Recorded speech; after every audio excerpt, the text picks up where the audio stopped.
Hi friends, welcome to biology for DSC 10వ తరగతి జీవశాస్త్రం రెండవ పాఠం శ్వాసక్రియ శక్తి ఉత్పాదక వ్యవస్థ పార్ట్ 16 వీడియో చూద్దాం. ఈ వీడియోలో మనం కిరణజన్య సంయోగ క్రియ శ్వాసక్రియలను గురించి డిస్కస్ చేద్దాం. మొక్కలు గాలిలోని కార్బన్ డైఆక్సైడ్ని నీటిని ఉపయోగించుకుని సూర్యరశ్మి సమక్షంలో కిరణజన్య సంయోగ క్రియ ద్వారా సొంతంగా ఆహారాన్ని తయారు చేసుకుంటాయి. ఈ చర్య అనేక సంక్లిష్టమైన సోపానాల ద్వారా జరిగి కాంతి శక్తిని రసాయన శక్తిగా మారుస్తుంది. ఈ చర్యలో కార్బన్ డైఆక్సైడ్ నుంచి చక్కెరలు సంశ్లేషించబడతాయి.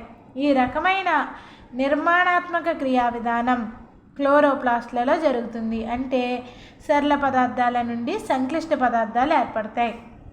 మొక్కలు గాలిలోని కార్బన్ డైఆక్సైడ్ని నీటిని ఉపయోగించుకుని సూర్యరశ్మి సమక్షంలో కిరణజన్య సంయోగ క్రియ ద్వారా సొంతంగా ఆహారాన్ని తయారు చేసుకుంటాయి. ఈ చర్య అనేక సంక్లిష్టమైన సోపానాల ద్వారా జరిగి కాంతి శక్తిని రసాయన శక్తిగా మారుస్తుంది. ఈ చర్యలో కార్బన్ డైఆక్సైడ్ నుండి చక్కెరలు సంశ్లేషించబడతాయి. ఈ రకమైన నిర్మాణాత్మక క్రియా విధానం క్లోరోప్లాస్ట్లలో జరుగుతుంది. అంటే సరళ పదార్థాల నుంచి సంక్లిష్ట పదార్థాలు ఏర్పడతాయి. కిరణజన్య సంయోగ క్రియా విధానాన్ని కింది సమీకరణాల ద్వారా సూచించవచ్చు. CO2 + H2O gives rise to CH2ON + O2. ఇక్కడ CH2ON అనేది ఏంటి? చక్కెర అనమాట. కాంతి శక్తి మరియు పత్రహరితం సమక్షంలో కార్బన్ డైఆక్సైడ్ మరియు నీరు కలిసి చక్కెర మరియు ఆక్సిజన్ అనేది విడుదలవుతుంది. ఇక్కడ మనకి 6CO2 + 12H2O అంటే ఇక్కడ సమీకరణాన్ని సమతుల్యం చేయడం అనమాట. 6 కార్బన్ డైఆక్సైడ్ అణువులు 12 నీటి అణువులతోటి కలిసి ఒక గ్లూకోజ్ అణువు మరియు 6 అణువుల నీటి అణువులు 6 ఆక్సిజన్ అణువులు అనేవి ఏర్పడతాయి కాంతి శక్తి మరియు పత్రహరితం సమక్షంలో. ఇలా ఉత్పత్తి అయిన చక్కెరల నుండి జీవక్రియలను నిర్వర్తించడానికి కావలసిన శక్తి శ్వాసక్రియ ద్వారా వెలువడుతుంది. ఇలా ఉత్పత్తి అయిన చక్కెరలు ఉంటాయి కదా, ఈ చక్కెరల నుండి జీవక్రియలకు నిర్వహించడానికి కావలసిన శక్తి శ్వాసక్రియ ద్వారా వెలువడుతుంది. శ్వాసక్రియ అంటే కేవలం గాలి పీల్చి వదలడం కాదు. ఈ చర్యలో సంక్లిష్ట చక్కెరలు అనేక విచ్ఛిన్న క్రియల ద్వారా రసాయన శక్తిని స్థితి శక్తిగా మారుస్తాయి. శ్వాసక్రియ అంటే కేవలం గాలి పీల్చి వదలడమా? కాదు. ఈ చర్యలో సంక్లిష్ట చక్కెరలు అనేక విచ్ఛిన్న క్రియల ద్వారా రసాయన శక్తిని స్థితి శక్తిగా మారుస్తాయి. శ్వాసక్రియా విధానాన్ని కింది సమీకరణాల ద్వారా సూచించవచ్చు. CH2ON ఏంటిది? చక్కెర ఆక్సిజన్గా విడుదలవుతుంది అనుకున్నాం కదా కిరణజన్య సంయోగ క్రియలో. ఇక్కడ ఏం జరుగుతుంది? ఈ చక్కెర నుంచి శక్తి అనేది విడుదలవుతుంది అన్నమాట. శ్వాసక్రియలో చక్కెర మరియు ఆక్సిజన్ కలిపి కార్బన్ డైఆక్సైడ్ H2O మరియు శక్తి అనేది విడుదలవుతుంది. ఇక్కడ మనకేంటి? గ్లూకోజ్ అంటే ఇక్కడ చక్కెర అనుకున్నా, ఇక్కడ గ్లూకోజ్ అనమాట. గ్లూకోజ్ 6 అణువుల ఆక్సిజన్ తోటి చర్యనుంది. 6 అణువుల కార్బన్ డైఆక్సైడ్ H2O మరియు శక్తిని విడుదల చేస్తాయి.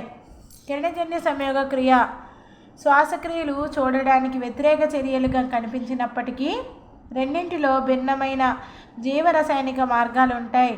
ఇవి జీవులలో జరిగే జీవక్రియలకు ఎంత అవసరం. కిరణజన్య సంయోగ క్రియ శ్వాసక్రియలు అనేవి చూడడానికి వ్యతిరేక చర్యలుగా మనకు కనిపించినప్పటికీ రెండింటిలోనూ భిన్నమైన జీవరసాయనిక చర్య మార్గాలు ఉంటాయి.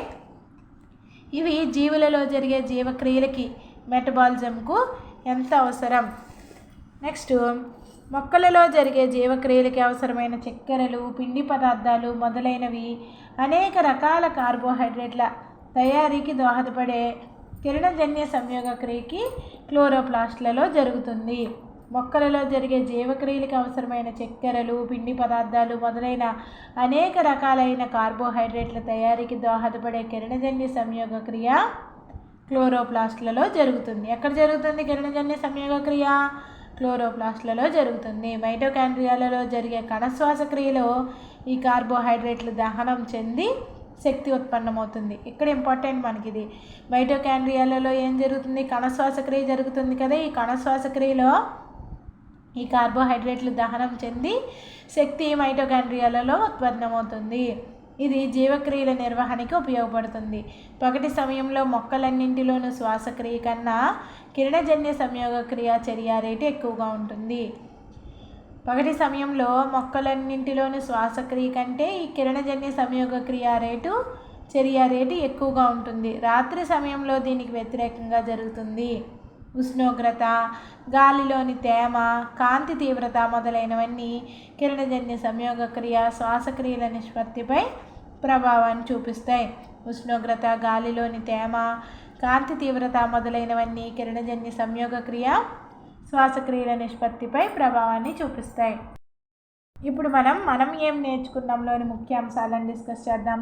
శ్వాసక్రియలో మనం పీల్చిన గాలి ఊపిరితిత్తులలోకి, అక్కడి నుండి వాయుగోణుల్లోనికి చేరుతుంది. తిరిగి అదే మార్గంలో వెలుపలికి వస్తుంది. శ్వాసక్రియలో మనం పీల్చిన గాలి ఊపిరితిత్తులలోకి వెళ్ళి అక్కడి నుండి వాయుగోణులోకి చేరుతుంది. తిరిగి అదే మార్గంలో వెలుపలికి వస్తుంది. నెక్స్ట్ పాయింట్, గాలి పీల్చుకోవడం నుండి కణాల స్థాయిలో ఆక్సిజన్ వినియోగం కావడం వరకు ఒకదాని తర్వాత ఒకటి వరుసగా జరిగే చర్యలన్నింటినీ కలిపి శ్వాసక్రియ అంటాం. గాలి పీల్చుకోవడం నుండి కణాల స్థాయిలో ఆక్సిజన్ వినియోగం కావడం వరకు ఒకదాని తర్వాత ఒకటి వరుసగా జరిగే చర్యలన్నింటినీ కలిపి మనం ఏమంటాం? శ్వాసక్రియ అంటాం. విడిచే గాలి సున్నపు తేటని తెల్లగా మారుస్తుందని లెవోయిజర్ కనుగొన్నారు. విడిచే గాలి సున్నపు తేటని తెల్లగా మారుస్తుంది అని ఎవరు కనుగొన్నారు? విడిచే గాలి సున్నపు తేటను తెల్లగా మారుస్తుంది అని లెవోయిజర్ కనుగొన్నారు. నెక్స్ట్ పాయింట్, పీల్చిన గాలి నాసికా రంధ్రాలు, గ్రసని, స్వరపేటిక, వాయునాళము, శ్వాసనాళాలు, ఊపిరితిత్తులు, వాయుగోణులకు, అక్కడి నుండి రక్తంలోకి చేరుతుంది. అదే మార్గంలో కార్బన్ డైఆక్సైడ్ వెనుకకు ప్రయాణిస్తుంది. పీల్చిన గాలి నాసికా రంధ్రాలు, గ్రసని, స్వరపేటిక, వాయునాళము, శ్వాసనాళాలు, ఊపిరితిత్తులు, వాయుగోణులకు, అక్కడి నుండి రక్తంలోకి చేరుతుంది. అదే మార్గంలో కార్బన్ డైఆక్సైడ్ వెనకకి ప్రయాణిస్తుంది. నెక్స్ట్ పాయింట్, ఊపిరితిత్తులలో వాయు మార్పిడి అతి చిన్న సంచుల వంటి వాయుగోణులలో జరుగుతుంది. ఊపిరితిత్తులలో వాయు మార్పిడి అతి చిన్న సంచుల లాంటి వాయుగోణులలో జరుగుతుంది. నెక్స్ట్ పాయింట్, ఊపిరితిత్తులలో మిలియన్ల సంఖ్యలో వాయుగోణులు రక్తకేశ నాళికలతో కలిసి ఉంటాయి. నెక్స్ట్ పాయింట్, దిగువ భాగంలో ఉండే కండర నిర్మితమైన పొరని విభాజక పటలం అంటాం. దిగువ భాగంలో ఉండే కండర నిర్మితమైన పొరని ఏమంటాం? విభాజక పటలం అంటాం. నెక్స్ట్ పాయింట్, ఉచ్ఛ్వాసంలో విభాజక పటలం సంకోచించగా విభాజక పటలం విశ్రాంతి స్థితికి వస్తుంది. ఉచ్ఛ్వాసంలో విభాజక పటలం సంకోచించగా విభాజక పటలం విశ్రాంతి స్థితికి వస్తుంది. పీల్చే గాలి నాసికా కుహరంలో వాయునాళంలో వడపోయబడుతుంది. పీల్చే గాలి ఎక్కడ వడపోయబడుతుంది? నాసికా కుహరంలోని వాయునాళంలో వడపోయబడుతుంది. నెక్స్ట్ పాయింట్, ముక్కు రంధ్రపులోని తేమ వెంట్రుకలు దుమ్ము కణాలను లోపలికి పోకుండా ఆపివేస్తాయి. ముక్కు రంధ్రంలోని తేమ వెంట్రుకలు దుమ్ము కణాలని లోపలికి పోకుండా ఆపివేస్తాయి. నెక్స్ట్ పాయింట్, మనం పీల్చిన గాలి నాసికా కుహరం ద్వారా ప్రయాణం చేసేటప్పుడు దాని ఉష్ణోగ్రత శరీర ఉష్ణోగ్రతతో సమానం చేయడం వలన నీటి ఆవిరి గ్రహించబడి ఇంకా తేమగా ఉంటుంది. మనం పీల్చిన గాలి నాసికా కుహరం ద్వారా ప్రయాణం చేసేటప్పుడు దాని ఉష్ణోగ్రత శరీర ఉష్ణోగ్రతతోటి సమానం చేయడం వలన నీటి ఆవిరి గ్రహించబడి ఇంకా తేమగా ఉంటుంది. నెక్స్ట్ పాయింట్, గ్రసని శ్వాస మరియు జీర్ణ వ్యవస్థకి ఒకే మార్గంగా పనిచేస్తుంది. గ్రసని శ్వాస మరియు జీర్ణ వ్యవస్థకి గ్రసన అనేది శ్వాస మరియు జీర్ణ వ్యవస్థలకి ఒకే మార్గంగా ఈ గ్రసన అనేది పనిచేస్తుంది. నెక్స్ట్ పాయింట్, ఎపిగ్లాటిస్ ఒక కండరయుతమైన మూత వంటి నిర్మాణము. ఇది గాలిని ఆహారాన్ని తమ మార్గంలో వెళ్లేందుకు వీలుగా కదులుతుంది. ఎపిగ్లాటిస్ ఒక కండరయుతమైన మూత వంటి నిర్మాణము. ఇది గాలిని ఆహారాన్ని తమ మార్గంలో వెళ్లేందుకు వీలుగా కదులుతుంది. నెక్స్ట్ పాయింట్, స్వరపేటికలో ఉండే స్వరతంత్రులు ఊపిరితిత్తుల నుండి వెలుపలికి వచ్చే గాలికి కంపిస్తాయి. తద్వారా మనం మాట్లాడడం, పాటలు పాడడం చేయగలుగుతున్నాం. స్వరపేటికలో ఉండే స్వరతంత్రులు ఊపిరితిత్తుల నుండి వెలుపలికి వచ్చే గాలికి కంపిస్తాయి. తద్వారా మనం మాట్లాడడం, పాటలు పాడడం వంటివి చేయగలుగుతున్నాం. వాయునాళం శ్వాసనాళంగాను, అది చిన్న చిన్న వాయుగోణులుగాను విడిపోతుంది. వాయునాళం అనేది శ్వాసనాళంగాను, మళ్ళీ ఈ శ్వాసనాళం అనేది వాయుగోణులుగాను విడిపోతుంది. నెక్స్ట్ పాయింట్, అతి చిన్న పరిమాణంలో ఉండే వాయుగోణుల నుండి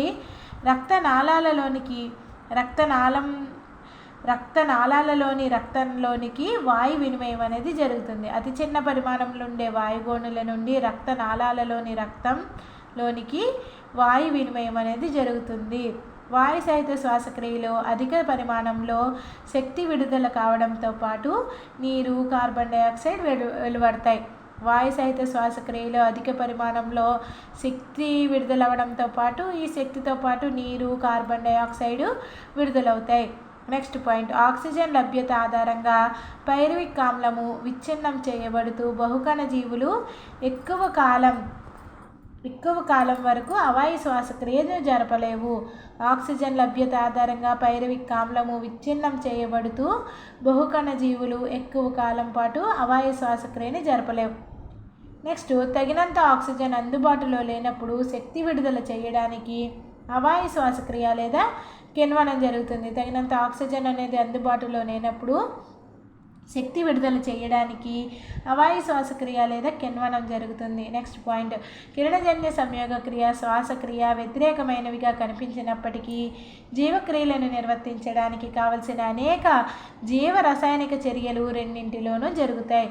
కిరణజన్య సంయోగ క్రియ, శ్వాసక్రియ మనకి వ్యతిరేకమైనవిగా కనిపించినప్పటికీ జీవక్రియలను నిర్వర్తించడానికి కావలసిన అనేక జీవరసాయనిక చర్యలు రెండింటిలోనూ జరుగుతాయి. నెక్స్ట్ పాయింట్, మొక్కలలో జరిగే జీవక్రియలకి అవసరమైన చక్కెరలు, స్టార్చ్ మొదలైన పిండి పదార్థాలు క్లోరోప్లాస్ట్లో జరిగే కిరణజన్య సంయోగ క్రియలో ఏర్పడతాయి. మొక్కలలో జరిగే జీవక్రియలకు అవసరమైన చక్కెరలు, స్టార్చ్ మొదలైన పిండి పదార్థాలు క్లోరోప్లాస్ట్లో జరిగే కిరణజన్య సంయోగ క్రియలో ఏర్పడతాయి.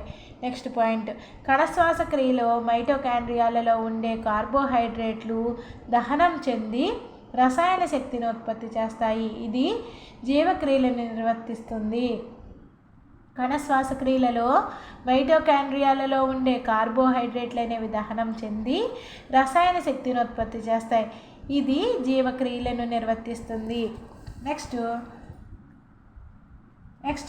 క్రింది ఖాళీలను పూరించండి. చూద్దాం. విడిచే గాలిలో కార్బన్ డైఆక్సైడ్ మరియు నీటి ఆవిరి ఉంటాయి. గాలి ఆహారము శరీరం లోపలికి వెళ్ళడానికి వీలుగా పనిచేసే కండరయుతమైన మూత వంటి నిర్మాణం ఏంటిది? ఎపిగ్లాటిస్. ఉపజిహ్విక అంటాం కదా, అది కొండనాలుక. కణాలలో నిల్వ ఉన్న శక్తి ప్రమాణాన్ని ఏమంటాము? ఏటీపీ రూపంలో ఉంటుంది కదా, ఏటీపీ అంటాం. నెక్స్ట్, మొక్కలలో డాష్ భాగాలలో లెంటిసెల్స్ ఉంటాయి. వేరు, కాండం భాగాలలో లెంటిసెల్స్ ఉంటాయి. అవి వాయు మార్పిడి చర్యకు తోడ్పడతాయి. నెక్స్ట్, మాంగ్రూవ్లలో శ్వాసక్రియ వాయుగత వేర్ల ద్వారా జరుగుతుందన్నమాట. మాంగ్రూవ్లో శ్వాసక్రియ వాయుగత వేర్ల ద్వారా జరుగుతుంది. నెక్స్ట్, స్వరతంత్రులు ఎక్కడ గమనించవచ్చు మనం? స్వరతంత్రులను స్వరపేటిక దగ్గర గమనించవచ్చు. నెక్స్ట్, ఊపిరితిత్తులలో ఉండే గాలి తిత్తుల వంటి నిర్మాణాలు ఏంటి? వాయుగోణులు. నెక్స్ట్, శ్వాసక్రియ ఒక విచ్ఛిన్న క్రియ, ఎందుకంటే సంక్లిష్ట ఆహారపు అణువులు విచ్ఛిన్నమవుతాయి. నెక్స్ట్, కణాలలో శక్తి నిల్వ ఉండే ప్రదేశం ఏంటి? మైటోకాండ్రియా. కణాలలో శక్తి ఉండే ప్రదేశం, నిల్వ ఉండే ప్రదేశం మైటోకాండ్రియా.